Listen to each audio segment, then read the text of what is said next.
In a fit of uncontrollable grief, I had one of those experiences that you've heard so many people talk about. Armand Berry had not told me that he was near death, and so when the news reached me, I fell to pieces. And in the midst of that pain, I had a vision of Armand speaking to me from heaven, saying sternly, "That's enough now, get a hold of yourself," which I dutifully did. Years later, another church member died of a sudden heart attack, and I was away. I couldn't get back to preside over the funeral or to attend it. And as barbaric as many of our funeral rituals seem to be, I can testify to the fact that if you don't actually see the deceased, your mind can have some difficulty in accepting their death as a fact. For years in crowded situations, I would swear that I saw Don out in the crowd, in a mall, at a concert, and just for a moment, and then he would disappear.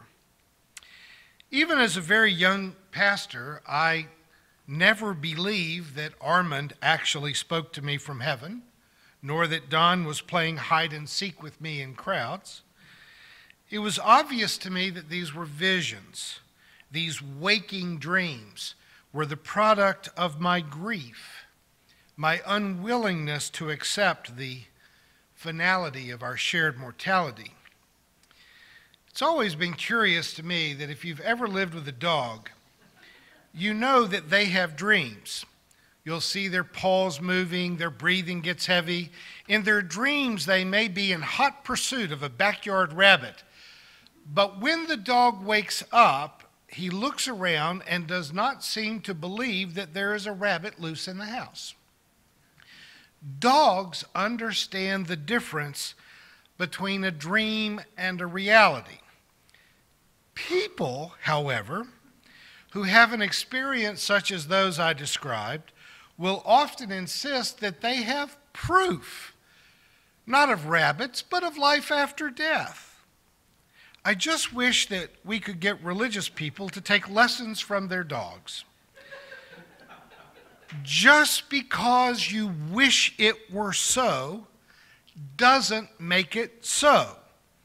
Just because you are struggling with your grief doesn't mean that an alternative reality exists in order to comfort you, to help you to deny reality. Am I going too far to say that healthy religion helps us to deal with reality, and unhealthy religion helps us to deny reality? A few years ago, when our friend Mary McKenzie lost her husband, Dan, the family decided to hold the funeral in his home church, which was a rural Baptist church north of town, but she asked me and Sean to come and do the service. It was a very honorable and respectful service, but I don't make religious promises at a funeral that I have no evidence for, that can't be proven, that are just wishes rather than known facts. After the service, the host pastor was visibly shaken. He said to Mary, "I sure would have handled that differently." And Mary replied, "I know. That's why I asked Roger to do it."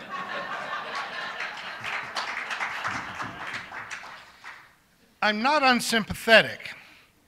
No one who has ever bought a lottery ticket doesn't understand what it feels like to wish for an outcome that is so immensely unlikely that you don't ever want anybody to see you buying a lottery ticket. Most of us do not readily give up our own lives, and all of us have had to say goodbye to someone we loved very much before we were ready. In the overall evolution of religions, I'm not certain whether people invented hell first or heaven first.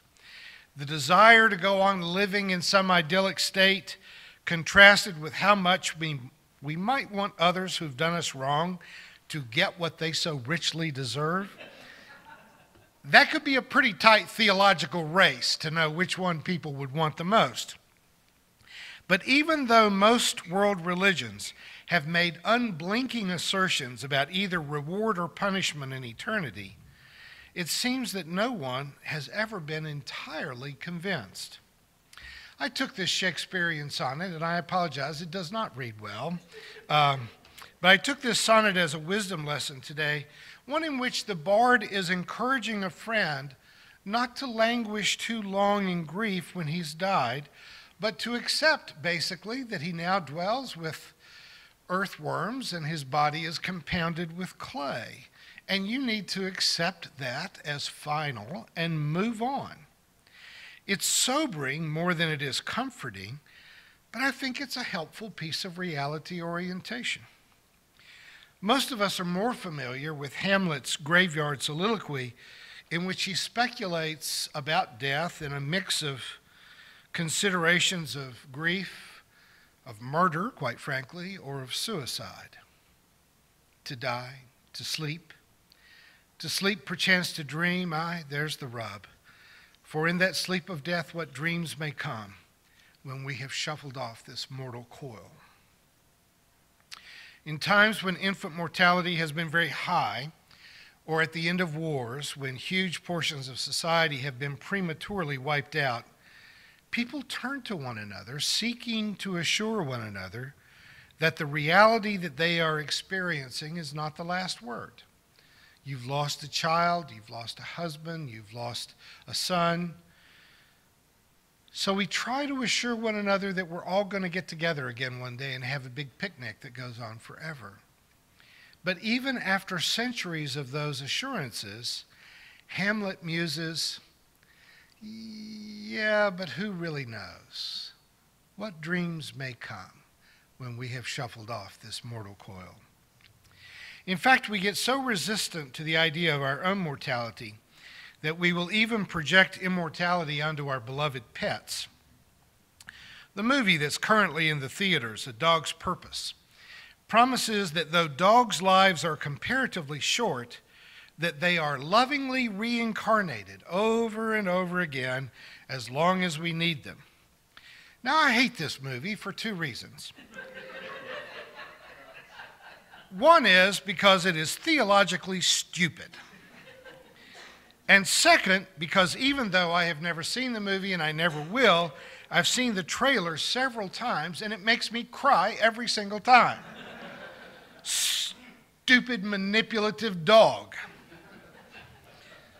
I have a good friend who's one of those people who keeps the Renaissance bookstore in business. She claims to believe in psychics and tarot cards and her own magical gifts of spiritual cleansing and various forms of blessings and curses of witchcraft. And I sometimes gently prod her to spend more time and energy on reality. And she predictably replies, whose reality? As if there were many and varied realities from which one could choose, like flavors at Baskin-Robbins or certain patterns on plates or fabrics. And you may think, so what? People can believe whatever they want, which, I guess is typically true enough. But I was sharing with a group of friends who were, may I say, over 50, conservatively, that even if you've received the vaccine against shingles before, that there is now a new vaccine that is much more effective. The old one had about a 50% success rate. The new one has a 95% success rate. So even if you've gotten it before, everyone should go out and get another one. And this same friend replies to me, I don't believe in vaccines. Which, once you believe in tarot cards and horoscopes, you can pretty well give up any aspirations you have about getting into the Ivy League schools. But when you categorically dismiss medical science, or for that matter, climate science, or economics, or any other sciences, even though you may well become president one day, you will have a much greater chance of getting the shingles. Now, I'm not the kind of doctor that you should turn to for this advice, but I'm plenty smart enough to tell you, get your kids vaccinated. not only will it not cause autism, but it will give your kids one fewer things to tell the therapist about you when they are grown. All of us who have traveled, who have lived past a few decades, need to keep our tetanus and hepatitis and shingles vaccines up to date.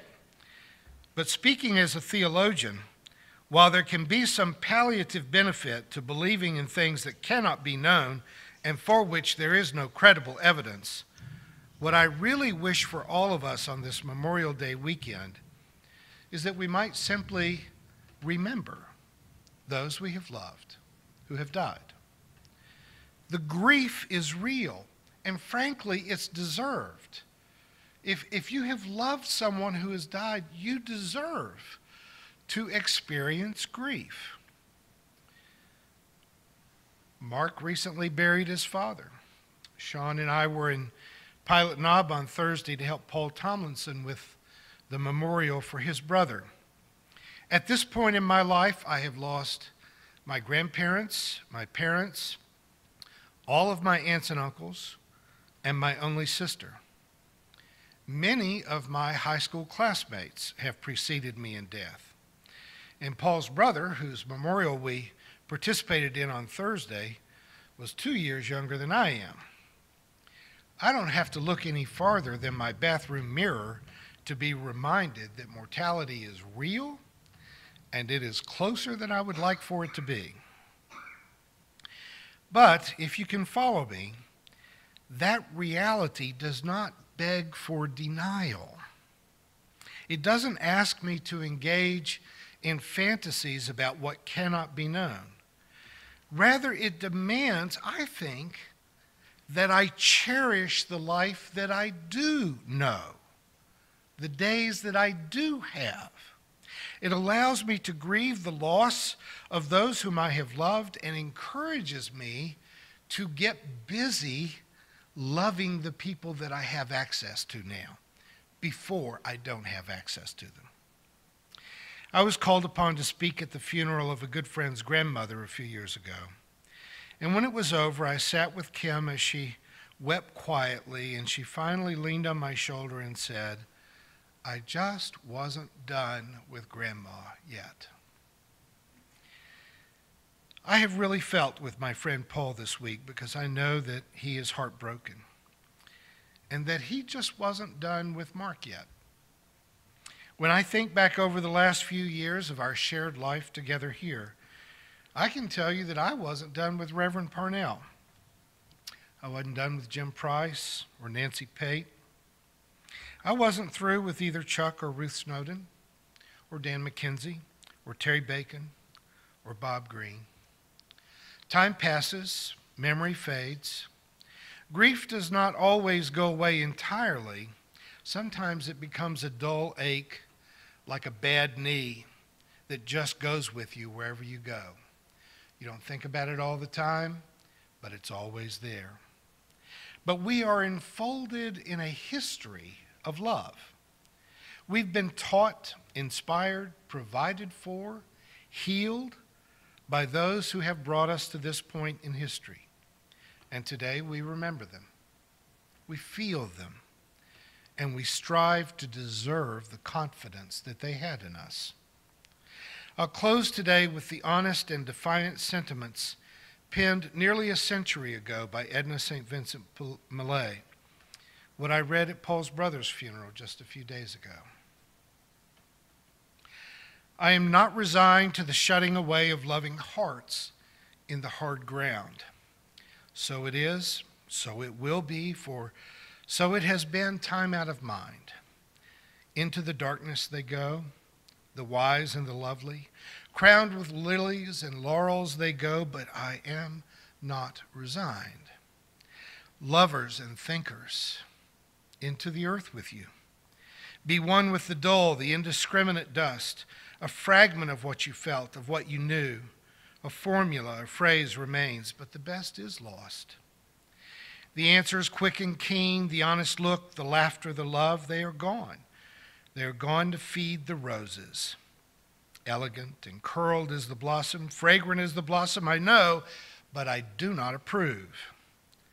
More precious was the light in your eyes than all the roses in the world. Down, down into the darkness of the grave, gently they go, the beautiful, the tender, the kind.